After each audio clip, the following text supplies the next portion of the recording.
Hello ninth class students. बच्चों आज 9 जून 2020।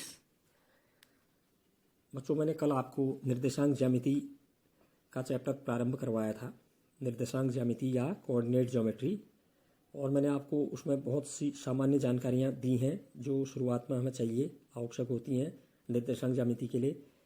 ठीक है ना। समतल क्या होता है, उसमें खींची गई दो रेखाएं एक्स अक्ष और वाई अक्ष क्या होती हैं। जहाँ पर एक्स अक्ष और वाई अक्ष एक दूसरे को प्रतिच्छेद करते हैं वो बिंदु मूल बिंदु कहलाता है। उसके निर्देशांक 0,0 होते हैं। किसी बिंदु के निर्देशांक में पहले भुज आता है, फिर कॉमा लगा के कोटि लिखते हैं।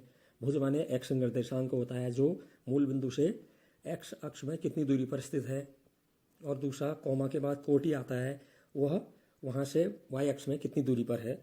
और साथ साथ ही मैंने चिन्हों के बारे में बताया था कि मूल बिंदु से एक्स अक्ष में दाईं ओर चली दूरियां हम धनात्मक लेते हैं, मूल बिंदु से बाईं ओर की दूरियां हम ऋणात्मक लेते हैं, और मूल बिंदु से वाई अक्ष में ऊपर की दूरियां धनात्मक लेते हैं, और मूल बिंदु से वाई अक्ष में नीचे की दूरियां ऋणात्मक ली जाती हैं। ये मैंने बहुत सी आपको बातें बताई।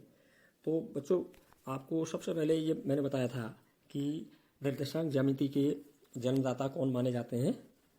फ्रांस के गणितज्ञ या जो दार्शनिक हैं रेने देकार्ते। उन्होंने क्या बताया था कि हम समतल में दो रेखाएं, एक क्षैतिज रेखा और एक ऊर्ध्वाधर रेखा खींच करके किसी भी वस्तु की हम सही स्थिति बता सकते हैं, निरूपित कर सकते हैं। ठीक है ना। तो बच्चों चलिए प्रश्नावली 3.1 प्रारंभ करते हैं निर्देशांक ज्यामिति की। ये पहला प्रश्न है, एक अन्य व्यक्ति को आप अपने अध्ययन मेज पर रखे टेबल लैंप की स्थिति किस तरह बताएंगे। बच्चों जैसे आपके कमरे में एक मेज रखा हुआ है, उस मेज के ऊपर टेबल लैंप रखा हुआ है पढ़ने के लिए, तो आपसे पूछा जाता है कि टेबल लैंप कहाँ पर है, तो आप ये कहते हैं सामान्यतया कि टेबल लैंप मेज के ऊपर है, यही आंसर देते हैं। अगर आपसे पूछा जाए अगर आपसे पूछे कोई व्यक्ति कि मेज में कहाँ पर है टेबल लैंप, तो आप क्या कह देते हैं, बाईं ओर है, दाईं ओर है, या बीच में है, इस तरह से। तो यह टेबल लैंप की सही स्थिति को नहीं बताता है। ठीक है। तो आपने बताना है दूसरे व्यक्ति को सही ढंग से कि टेबल लैंप जो है मेज के ऊपर कहाँ पर स्थित है। तो इसके लिए बच्चों हम क्या करेंगे, मेज के तल को हम एक समतल मान लेंगे। जैसे हमारी कॉपी का तल एक समतल है, क्लास में ब्लैक बोर्ड होता है उसका तल एक समतल होता है, किताब का तल समतल होता है। ठीक है ना। तो ऐसे मेज के तल को हम एक समतल मान लेंगे, और मेज पर रखे हुआ जो टेबल लैंप है उसको हम एक बिंदु मान लेंगे। अब हम क्या करेंगे, मेज की बड़ी वाली भुजा, लंबाई वाली भुजा से टेबल लैंप की दूरी स्केल से या फीते से नाप लेंगे। मान लेते हैं दूरी x सेमी प्राप्त होती है। अब आपको मान लेते हैं आपने नापा 10 सेमी आ रही है, 15 आ रही है, 20 आ रही है, कुछ भी आ सकती है। तो मान लिया मैंने कि वो दूरी लंबाई वाली भुजा से टेबल लैंप की दूरी x सेमी प्राप्त हो रही है। अब हमने मेज की छोटी वाली भुजा, जो चौड़ाई वाली भुजा है, वहाँ से भी फीते से या स्केल से लैंप की दूरी नाप ली। मान लेते हैं वो y से भी प्राप्त हो रही है। तो हम कह सकते हैं कि मेज के ऊपर रखे टेबल लैंप की स्थिति x, y है निर्देशांक ज्यामिति की सहायता से। अब ये हमारे ऊपर डिपेंड करता है हम कैसे खड़े हैं और मेज कहाँ पर है, उसके अनुसार x, y भी कह सकते हैं या y, x भी कह सकते हैं। हमने x अक्ष किसे माना है, लंबाई वाली भुजा को माना है या चौड़ाई वाली भुजा को। किसको हम x अक्ष मान रहे हैं, किसको y अक्ष मान रहे हैं, उस पर निर्भर करता है। तो ये टेबल लैंप की स्थिति आ जाएगी x, y या y, x। ठीक। अगला प्रश्न है बच्चों, प्रश्न संख्या 2। ये बड़ा लंबा सा सवाल है, आंसर इसका छोटा ही होगा। एक सड़क योजना के बारे में है ये। एक नगर में दो मुख्य सड़कें हैं जो नगर के केंद्र पर मिलती हैं। ये दो सड़कें उत्तर दक्षिण की दिशा और पूर्व पश्चिम की दिशा में हैं। ठीक है। एक उत्तर दक्षिण दिशा में, एक पूर्व पश्चिम दिशा में है। नगर की अन्य सभी सड़कें इन मुख्य सड़कों के समांतर परस्पर 200 मीटर की दूरी पर हैं। बाकी जो सड़कें हैं नगर की, वो इन्हीं सड़कों के समांतर और इनसे 200 मीटर की दूरी पर स्थित हैं। प्रत्येक दिशा में लगभग 5 सड़कें हैं। उत्तर दक्षिण दिशा में भी 5 हैं, पूर्व पश्चिम दिशा में भी 5 हैं। अभी कह रहा है कि 1 सेमी बराबर 2 मीटर का पैमाना मानकर अपनी नोटबुक में नगर का एक मॉडल बनाइए। अब नगर का एक मॉडल बनाइए, इसमें सड़कों को दिखाना है उसमें। ठीक है। सड़कों को एकल रेखाओं के रूप में निरूपित कीजिए। रेखाओं के रूप में सड़कें दिखानी है। ठीक है। आपके मॉडल में एक दूसरे को काटती हुई अनेक क्रॉस स्ट्रीट माने चौराहे, जहां पर दो रोडें एक दूसरे को काटेंगी वो चौराहा हो जाएगा, क्रॉस स्ट्रीट। ठीक है, हो सकती हैं। एक विशेष क्रॉस स्ट्रीट 2 सड़कों से बनी है, जिनमें एक उत्तर दक्षिण दिशा में जाती है और एक पूर्व पश्चिम दिशा में। प्रत्येक क्रॉस स्ट्रीट का निर्देशन इस प्रकार किया जाता है।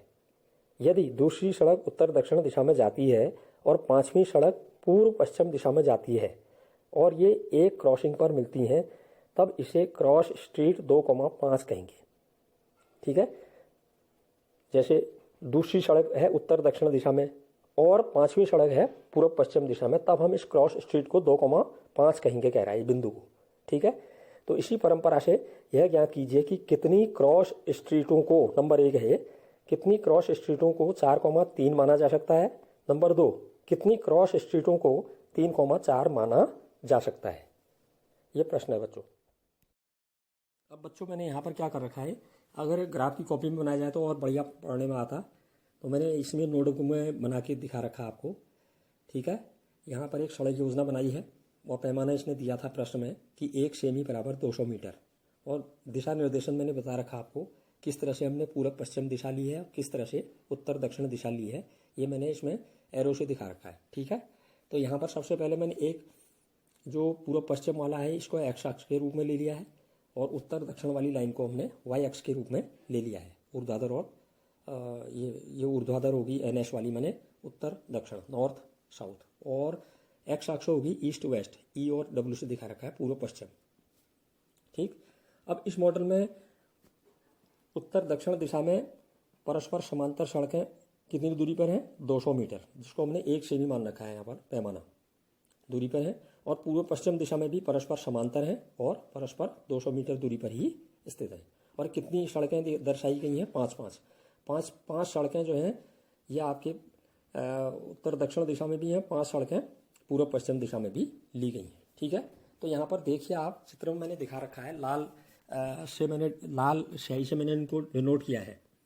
जैसे एक तो इसने दिया था कि दूसरी सड़क नंबर 2 एक्स अक्ष में गिन लीजिए आप, नंबर 1 नंबर 2 जो WE वाली लाइन है एक्स अक्ष मान रखी है, तो वहाँ पर दूसरे नंबर में जाइए आप, मूल बिंदु के बाद 1 2 और ऊपर को गिनिए 1 2 3 4 5, 5वें पर गोला लगा रखा है, ये 2,5 को दर्शाती है, किताब में दिया है।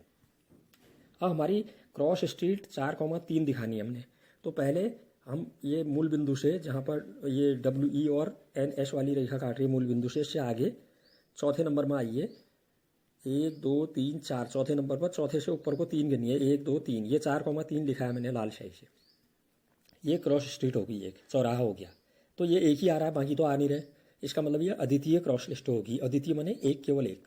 ठीक है, बाकी नहीं हो सकती है, 4,3 वाली एक ही होगी। ठीक, इसी तरह से सेकंड हमने बताना था 3,4 वाली, 3,4 वाली कितनी होंगी, फिर मूल बिंदु से आगे पहली दूसरी तीसरी सड़क में जाइए, ऊपर को गिनिए 1 2 3, चौथी सड़क, फिर मैंने लाल शाही से इसको भी दिखा रखा 3,4, अर्थात 3,4 वाली भी जो क्रॉस स्ट्रीट है या चौराहा है वो भी एक ही है, केवल अद्वितीय माने एक, केवल यूनिक है, उसके अलावा ज़्यादा नहीं होंगी। 3,4 वाली भी क्रॉस लिस्ट केवल एक ही होगी, अद्वितीय होगी। ठीक है, तो इसमें केवल ग्राफ से हमें निरूपित करना है, अगर ग्राफ पेपर में इसको खींचा जाए पैमाना लेकर के और बढ़िया साफ सुथरा बनेगा ये। ठीक है, तो अगर आपको समझ में नहीं आ रहा है तो आप मुझसे दोबारा पूछ लीजिए इसमें, ऐसा इसमें कठिन कुछ नहीं है, केवल हमें मॉडल बनाना है, ग्राफ पेपर पर बनेंगे तो आपको क्लियर समझ में आ जाएगा। ठीक, तो चलिए बच्चों, ये तो हो गई 2 सवाल इसमें केवल थे। अच्छा, अब प्रश्नावली 3.2 में आते हैं बच्चों। ये मैंने सामान्य जानकारी आपको पहले दे रखी है, उन्हीं से संबंधित प्रश्न पूछे हैं प्रश्नावली 3.2 में। 3.2 प्रश्नावली का पहला सवाल दिया है इसने, निम्नलिखित प्रश्नों में से प्रत्येक के उत्तर दीजिए। नंबर 1, कार्तीय तल, इसको कार्तीय तल भी कहते हैं, जहां एक्स अक्ष और वाई अक्ष खींचते हैं जिस तल में हम, उसको कार्तीय तल भी कहा जाता है। ठीक है, कार्तीय तल में किसी बिंदु की स्थिति निर्धारित करने वाली क्षैतिज और ऊर्ध्वाधर रेखाओं के क्या नाम हैं। नंबर 2, इन 2 रेखाओं से बने तल के प्रत्येक भाग के नाम बताइए। नंबर 3, उस बिंदु का नाम बताइए जहां ये दोनों रेखाएं प्रतिच्छेद होती हैं, काटती हैं मतलब एक दूसरे को। तो नंबर 1 क्या है, कार्तीय तल में किसी बिंदु की स्थिति निर्धारित करने वाली क्षैतिज और ऊर्ध्वाधर रेखाओं के क्या नाम है। मैंने बताया आपको, जब भी समतल में किसी बिंदु की स्थिति बतानी होती है तो 2 रेखाएं खींचते हैं, एक क्षैतिज रेखा और एक ऊर्ध्वाधर रेखा। तो क्षैतिज रेखा का नाम क्या है, ऊर्ध्वाधर रेखा का नाम क्या होता है, ये पूछा है इसने। तो कार्तीय तल में किसी बिंदु की स्थिति निर्धारित करने वाली क्षैतिज रेखा का नाम एक्स अक्ष होता है और ऊर्ध्वाधर रेखा का नाम वाई अक्ष होता है, इनको अक्ष कहते हैं। ठीक है, नंबर 2, इन 2 रेखाओं से बने तल के प्रत्येक भाग के नाम बताइए। तो मैंने जब बताया था आप एक्स अक्ष और वाई अक्ष खींचते हैं किसी समतल में तो 4 भाग प्राप्त होते हैं, जिन्हें क्या कहते हैं, चतुर्थांश। ठीक है ना। तो जहाँ पर मतलब इसका आंसर क्या होगा, एक्स अक्ष और वाई अक्ष तल को 4 भागों में विभाजित करती हैं, प्रत्येक भाग को हम चतुर्थांश कहते हैं। ठीक। तीसरा क्या पूछा है, उस बिंदु का नाम बताइए जहाँ ये 2 रेखाएं प्रतिच्छेद होती हैं। अब हमें वो बिंदु बताना है जहाँ पर यह एक्स अक्ष और वाई अक्ष एक दूसरे को काट रहे हैं, क्षैतिज और ऊर्ध्वाधर रेखाएं एक दूसरे को प्रतिच्छेद कर रही हैं। उस बिंदु को क्या कहते हैं, कल बताया है, मूल बिंदु, ओरिजिन। और मूल बिंदु के निर्देशांक भी बताए थे मैंने कल, 0,0। ठीक है। किसी बिंदु को हम वहीं से मापना शुरू करते हैं, मूल बिंदु से ही मापन होता है, इसलिए उसके निर्देशांक 0,0 लिए जाते हैं। तो ये सवाल था हमारा तीसरा कि जहाँ पर एक्स अक्ष और वाई अक्ष एक दूसरे को प्रतिच्छेद करते हैं तो वो बिंदु क्या कहलाता है, उस बिंदु को हम मूल बिंदु कहते हैं। अब बच्चों ये प्रश्न संख्या 2 देखते हैं। दी गई आकृति देखकर निम्नलिखित को लिखिए। नंबर 1 बी के निर्देशांक, नंबर 2 सी के निर्देशांक, नंबर 3 निर्देशांक -3, -5 द्वारा पहचाना गया बिंदु, नंबर 4 निर्देशांक 2, -4 द्वारा पहचाना गया बिंदु, नंबर 5 डी का भुज, और नंबर 6 एच के निर्देशांक, और 7वां है बिंदु एल के निर्देशांक, और 8वां है बिंदु एम के निर्देशांक। बच्चों ये चित्र जो है मैंने दाएं पन्ने में बना रखा, अभी अगले वाले पन्ने में देखेंगे आप, और आपके पास बुक होगी उसमें देखिए। वैसे बुक में ये मैं देख रहा हूँ उसमें कुछ बिंदु गायब हैं, वो पूरा नहीं दे रखा है इसमें, मैंने पूरा चित्र बना रखा है दाएं पन्ने में अभी, लेकिन मैं इसका आंसर अभी पहले बता रहा हूँ, यहाँ जगह कम थी, मैंने दाएं पन्ने में बना रखा, अगले पन्ने में उसको मैं दिखाऊंगा चित्र को। तो सबसे पहले बच्चों यहाँ पर पूछा है इसने कि बी के निर्देशांक। अब निर्देशांक माने पहले हम बी बिंदु कहाँ पर है, एक्स अक्ष से कितनी दूरी पर है, मूल बिंदु से, सॉरी एक्स अक्ष में मूल बिंदु से वो कितनी दूरी पर है, वो उसका भुज हो जाएगा। फिर वहाँ से हम वाई अक्ष में गिनेंगे उसको, वाई अक्ष में कितनी दूरी पर गया है वो उसका कोटि हो जाएगा। ठीक है ना। तो ग्राफ में देखने पर बी का एक्स निर्देशांक जिसे हम भुज कहते हैं वो हमारा -5 दिखाई दे रहा है, बाईं ओर है, मूल बिंदु के बाईं ओर है, तो ऋण में लेंगे एक्स। ठीक है। -5 हो गया, पाँचवें नंबर पर है, -5 पर स्थित है, लेकिन -5 पर नहीं है, -5 से ऊपर को अभी गिनेंगे आप। अब यहाँ से हमने क्या किया, तो मूल बिंदु से कितनी दूरी पर हो गया, ये 5 दूरी पर है, बाईं ओर है, इसलिए माइनस में लिया है। तथा वहाँ से फिर हम देख रहे हैं ऊपर को, वाई अक्ष में ऊपर की ओर गया है तो धन दिशा में गया है ऊपर की ओर, वाई अक्ष में ऊपर धन होता है, तो ऊपर कितना गया है, 2 दूरी पर गया है, ये कोटि हो गया इसका। तो भुज तो इसका -5 हो गया, कोटि इसका 2 हो गया। अब भुज कॉमा कोटि कर दीजिए तो इसका निर्देशांक निकल जाएगा। ठीक है। तो भुज कितना है इसका, -5, कोटि क्या है, 2, तो इसलिए बिंदु बी के निर्देशांक आगे हमारे भुज कॉमा कोटि -5, 2, ये पहला हो गया। और सेकंड देखिए, सेकंड में कह रहा है सी के निर्देशांक। अब आप देखिए सी बिंदु देखिए पहले ग्राफ में। ठीक है।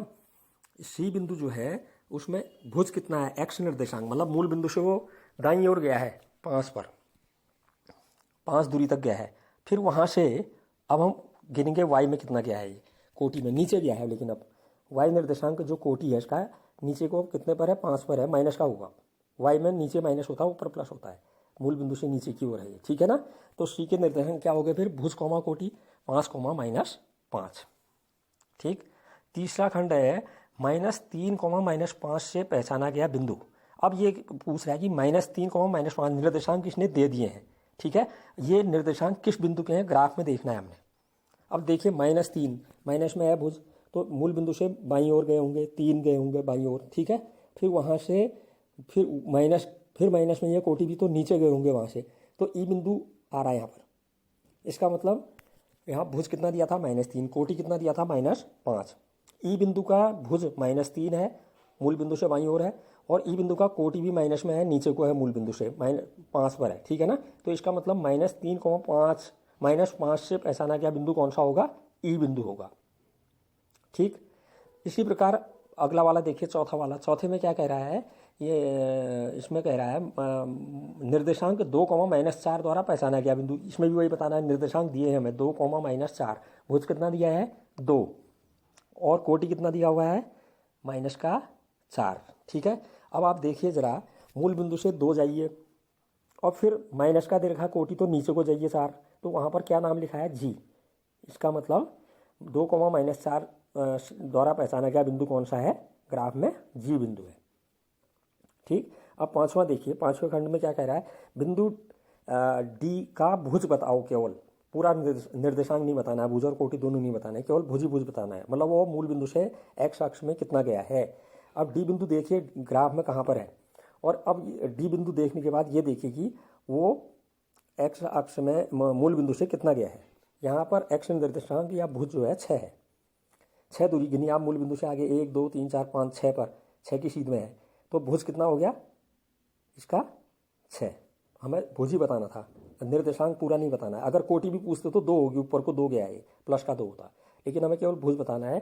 तो डी बिंदु का एक्स निर्देशांक 6 है, इसलिए उसका भुज बराबर 6, क्योंकि मूल बिंदु से दाईं ओर 6 दूरी पर है।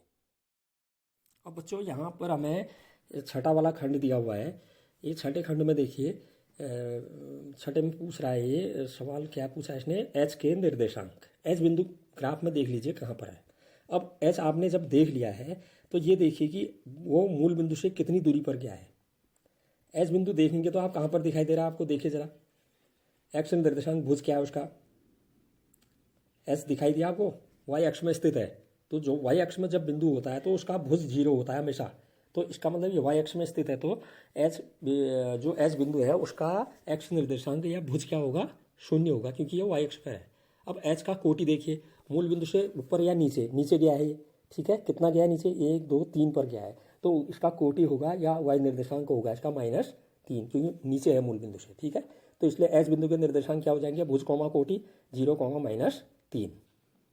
अब सातवां खंड देखिए, बिंदु एल कह रहा है। अब बिंदु एल को देखिए चित्र में जरा, बिंदु एल जो है वो भी वाई अक्ष पर ही स्थित है, ऊपर देखिए आप, एल वाई अक्ष में स्थित है, तो इसका मतलब इसका भी भुज 0 होगा, अर्थात इसका एक्स निर्देशांक 0 होगा, क्योंकि वाई अक्ष में स्थित है ये। तो बिंदु एल का भुज या एक्स निर्देशांक 0 हो गया, ठीक है। अब ये मूल बिंदु से वाई अक्ष में कितना गया है, प्लस में गया है, ऊपर कहाँ पर गया है, 5 पर, प्लस में है, ऊपर की ओर है, ठीक है ना। तो एल बिंदु का जो है कोटि वाई निर्देशांक कितना होगा, 5, इसलिए एल बिंदु के निर्देशांक हो गए आपके 0,5।